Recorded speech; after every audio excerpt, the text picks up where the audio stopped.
Frères et sœurs, bonjour. Aujourd'hui, lecture du chapitre 11 de Luc, psaume 55 et Genèse 25. Je lis la parole du Seigneur. Amen, alléluia. Luc chapitre 11. Jésus la prière. Un jour, Jésus priait en un certain lieu. Quand il eut fini, un de ses disciples lui demanda « Seigneur, enseigne-nous à prier, comme Jean l'a appris à ses disciples. » Jésus leur déclara « Quand vous priez, dites « Père, que la sainteté de ton nom soit reconnue, que ton règne vienne. Donne-nous chaque jour la nourriture nécessaire. Pardonne-nous nos péchés. Car nous pardonnons nous-mêmes à tous ceux qui nous ont fait du mal, et ne nous conduis pas dans la tentation. » Jésus leur dit encore « Supposons ceci, l'un d'entre vous, un ami qui s'en va trouver chez lui à minuit pour lui dire « Mon ami, prête-moi 3 pains. Un de mes amis vient d'arriver de voyage. Chez moi, je n'ai rien à lui offrir. » Et supposons que l'autre lui réponde de l'intérieur de la maison « Laisse-moi tranquille. La porte est déjà fermée à clé, mes enfants et moi sommes au lit. Je ne peux pas me lever pour te donner des pains. » Eh bien, je vous l'affirme, il ne se lèvera peut-être pas pour les lui donner seulement parce qu'il est son ami, mais il se lèvera et lui donnera tout ce dont il a besoin parce que sans se gêner, son ami continue à demander. Et moi, je vous dis, demandez, vous recevrez. Cherchez, vous trouverez. Frappez et l'on vous ouvrira la porte, car tout homme qui demande reçoit. Celui qui cherche trouve, et l'on ouvre la porte à celui qui frappe. Si l'un d'entre vous est père, donnera-t-il à son fils un serpent, alors qu'il lui demande un poisson, ou bien lui donnera-t-il un scorpion, s'il demande un œuf? Tout mauvais que vous êtes, vous savez donner de bonnes choses à vos enfants. À combien plus forte raison, donc, le Père qui est au ciel donnera-t-il le Saint-Esprit à ceux qui le lui demandent? Jésus répond à une accusation portée contre lui. Jésus était en train de chasser un esprit mauvais qui rendait un homme muet. Quand l'esprit mauvais sortit, le muet se mit à parler et les foules furent remplies d'étonnement. Mais quelques-uns dirent « C'est Belzébuth, le chef des esprits mauvais, qui lui donne le pouvoir de chasser ces esprits. » D'autres voulaient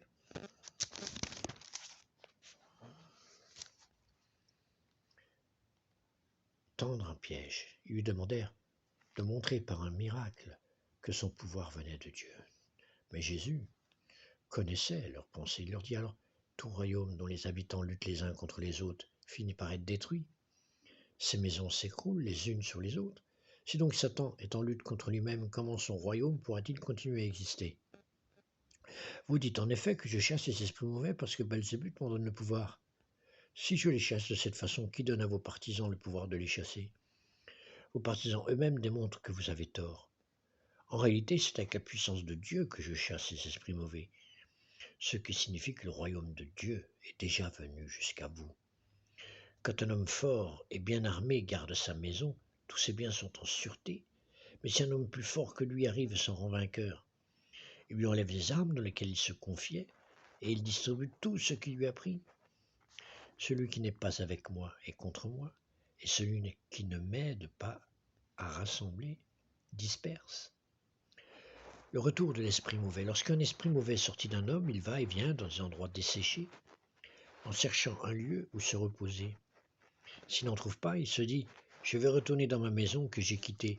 Il y retourne et trouve la maison balayée, bien arrangée. Alors il s'en va prendre 7 autres esprits encore plus mauvais que lui. Ils reviennent ensemble et s'installent là. C'est ainsi que finalement l'état de cet homme est pire qu'au début.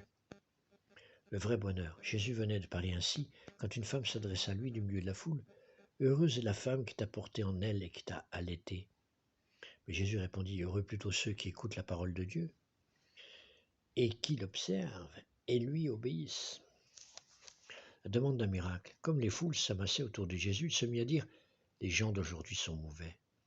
Ils demandent un miracle, mais aucun miracle ne leur sera accordé si ce n'est celui de Jonas. Car de même que Jonas fut un signe pour les habitants de Ninive, ainsi le Fils de l'homme sera un signe pour les gens d'aujourd'hui. Au jour du jugement, la reine du Sud se lèvera en face des gens d'aujourd'hui et les accusera. Car elle est venue des régions les plus lointaines de la terre pour écouter les paroles pleines de sagesse de Salomon. Et il y a ici plus que Salomon. Au jour du jugement, les habitants de Ninive se lèveront en face des gens d'aujourd'hui et les accuseront, car les Ninivites ont changé de vie quand ils ont entendu prêcher Jonas. Et il y a ici plus que Jonas. La lumière du corps. Personne n'allume une lampe pour la cacher ou la mettre sous un seau. Au contraire, on la place sur le porte-lampe afin que ceux qui entrent voient la lumière. Tes yeux sont comme la lampe de ton corps. Si tes yeux sont en bon état, tout ton corps est éclairé. Mais si tes yeux sont mauvais, alors ton corps est dans l'obscurité. Ainsi prends garde que la lumière qui est en toi ne soit pas obscurité. Si donc tout ton corps est éclairé, sans aucune partie dans l'obscurité, il sera tout entier en pleine lumière, comme lorsque la lampe t'illumine de sa brillante clarté. Et Jésus accuse les pharisiens et les maîtres de la loi. Quand Jésus eut fini de parler, un pharisien l'invita à prendre repas chez lui. Jésus entra et se mit à table. Le pharisien s'étonna lorsqu'il remarqua que Jésus ne s'était pas lavé avant le repas. Le Seigneur lui dit alors, voilà comme vous êtes, vous les pharisiens. Vous nettoyez l'extérieur de la coupe et du plat, mais à l'intérieur vous êtes plein du désir de voler et plein de méchanceté. Insensé que vous êtes, Dieu qui a fait l'extérieur, n'a-t-il pas aussi fait l'intérieur? Donnez donc plutôt aux pauvres ce qui est dans vos coupes et vos plats, et tout sera pur pour vous. Malheur à vous, pharisiens, vous donnez à Dieu la 10e partie des plantes, comme la menthe et la rue, ainsi que de toutes sortes de légumes, mais vous négligez la justice et l'amour pour Dieu. C'est pourtant là ce qu'il fallait pratiquer sans négliger le reste. Malheur à vous, pharisiens, vous aimez les sièges les plus en vue dans les synagogues, et vous aimez recevoir des salutations respectueuses sur les places publiques. Malheur à vous, vous êtes comme des tombeaux qu'on ne remarque pas et sur lesquels on marche sans le savoir. Un des maîtres de la loi lui dit, Maître, en parlant ainsi, tu nous insultes, nous aussi.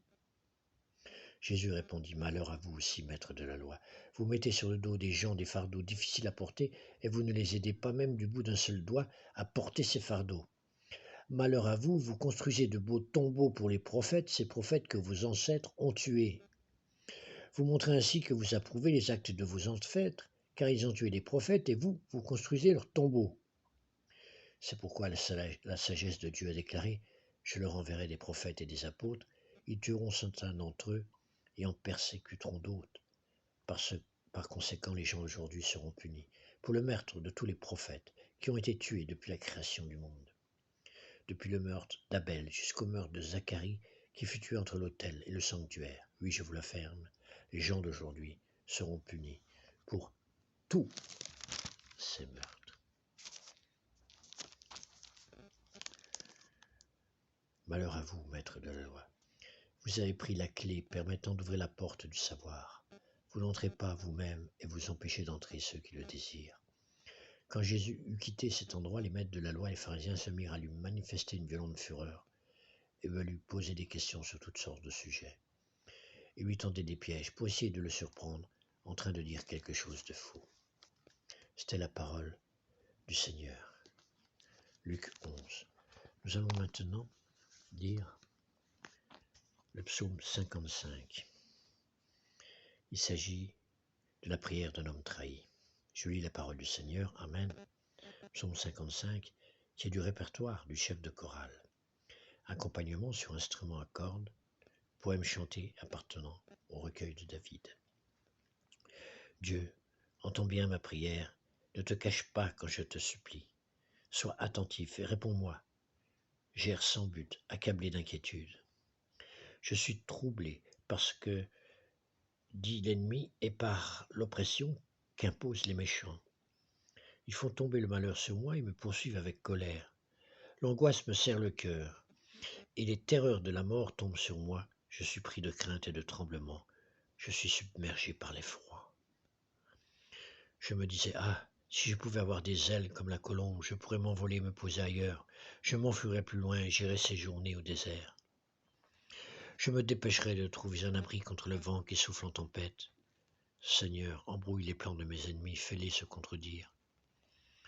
Je ne vois dans la ville que violence et conflit, faisant jour et nuit le tour de ses murailles. À l'intérieur, c'est le malheur et la misère. À l'intérieur, ce sont des crimes, l'oppression, la fraude. ne quitte pas ces places. Il n'était pas un ennemi, celui qui m'insulte aujourd'hui, autrement je le supporterais. Il n'avait pas de haine pour moi, celui qui m'attaque, sans quoi je l'aurais évité. Mais c'est toi, quelqu'un de mon propre milieu, mon ami et mon compagnon. Ensemble, nous discutions agréablement dans le temple de Dieu, où nous allions de même pas. Que la mort surprenne mes adversaires qui descendent tout vivants au monde des ombres, puisque la méchanceté remplit leur cœur. Moi j'appelle Dieu au secours, et lui, le Seigneur, me sauvera. Matin, midi et soir, je dois me plaindre et soupirer, mais il entend mon appel. Il paye pour me délivrer. Il s'approche de moi quand tout le monde est contre moi. Que Dieu m'entende et qu'il les humilie, lui qui est roi depuis toujours. Alors ces gens-là, pas d'accord possible, ils n'ont aucun respect de Dieu. Le traître veut s'emparer de ses amis, il viole l'engagement qu'il a pris. Son discours est tout sucré et tout miel, mais il garde l'intention d'attaquer. Ses propos sont plus onctueux que l'huile, mais ce sont des poignards prêts à frapper. Décharge-toi de ton souci sur le Seigneur. Il te maintiendra debout, il ne laissera pas toujours le fidèle chanceler. Et toi, Dieu, tu les feras descendre au fond de la tombe. Ces gens qui pratiquent le meurtre et la fraude n'iront pas jusqu'à mi-chemin de la vie. Moi, je me méfie. Moi, je me fie à toi, Dieu Tout-Puissant. Amen. Alléluia. Amen. Nous allons lire maintenant Genèse 25. Il s'agit de la mort d'Abraham. Abraham prit encore une femme du nom de Ketura. Elle lui donna Zimran, Joksan, Médan, Madian, Jixbak et Shuach. Joshan eut pour fils Seba et Sedan. Les descendants de Dedan furent les Ashurim, les Letchushim et les Lumim. Les fils de Madian furent Epha, Epher, Enoch, Abida et Elda. Tous ceux-là sont des descendants de Ketura.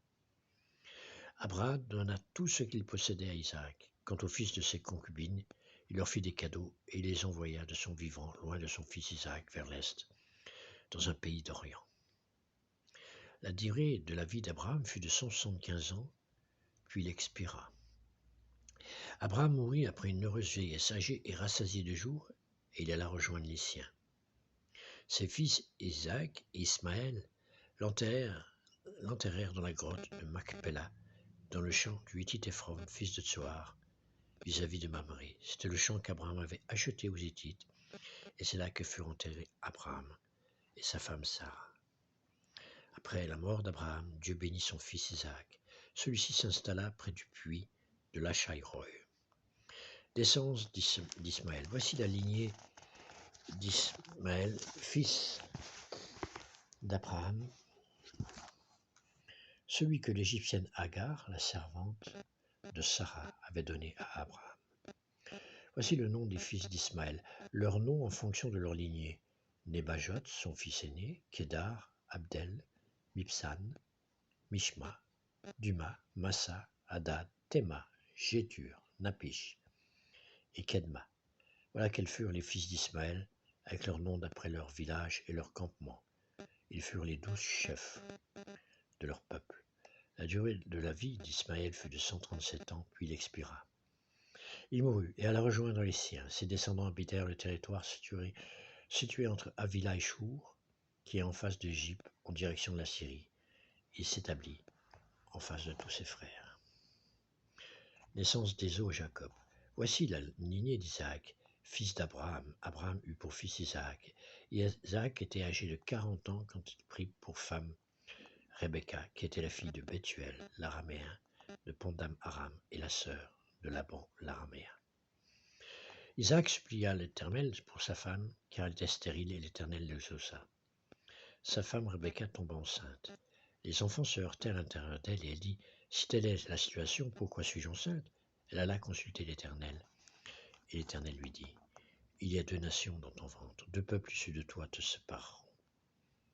sépareront. Un de ces peuples sera plus fort que l'autre, et le plus grand sera servi au plus petit. » Le moment où elle devait accoucher arriva, et voici qu'il y avait des jumeaux dans son ventre. Le premier sortit roux, et tout couvert de poils comme un manteau, on l'appela Ésaü.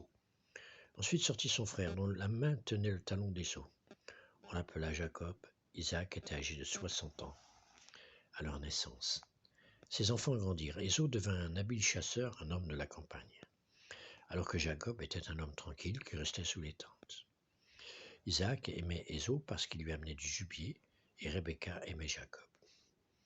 Tandis que Jacob faisait cuire un potage, Ésaü revint des champs accablé de fatigue. Ésaü dit à Jacob, « Laisse-moi manger de ce plat roux, car je suis fatigué. » C'est pour cela qu'on a donné à Ésaü le nom d'Édom. Jacob répondit, « Vends-moi aujourd'hui ton droit d'aînesse. » Ésaü répondit, « Je vais mourir, à quoi me sert ce droit d'aînesse ?» Jacob dit, « Jure-le-moi d'abord. » Il le lui jura. Il vendit son droit d'aînesse à Jacob. Alors Jacob donna du pain et du potage de lentilles à Ésaü. Il mangea et but, puis se leva et s'en alla. C'est ainsi qu'Ésaü méprisa le droit d'aînesse. Amen, amen, amen, amen, amen. C'était la parole du Seigneur. Chapitre 25 de Genèse. Frères et sœurs, je vous souhaite une bonne journée.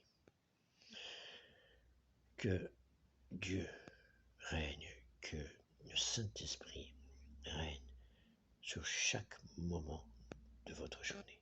Amen.